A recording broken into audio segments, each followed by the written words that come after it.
আজ পুরুল শাকের চচ্চড়ি সামগ্রী।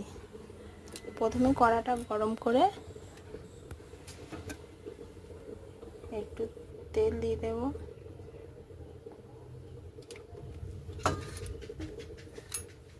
তারপর তেল দেবো।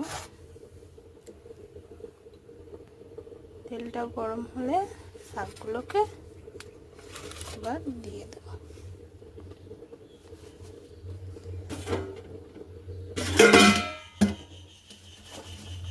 এই দেখুন কেটে ধুয়ে রাখা এটা পুরুল শাক। সরষের শাক, কুমড়ো শাক, লাল শাক ভালো লাগে না, ওই জন্য ভাবলাম এটা একবার করে আপনাদের সাথে শেয়ার করি। এটা আমার ঠাকুমা বানাতো, খুব ভালো লাগতো খেতে। ঠাকুমা বলতো রোজ রোজ কুমড়ো শাক, লাউ শাক আর ভালো লাগছে না, আজ তবে একটু পুরুল শাকটা হবে। কিন্তু খেয়ে দেখবেন একবার কেমন লাগে। এই যে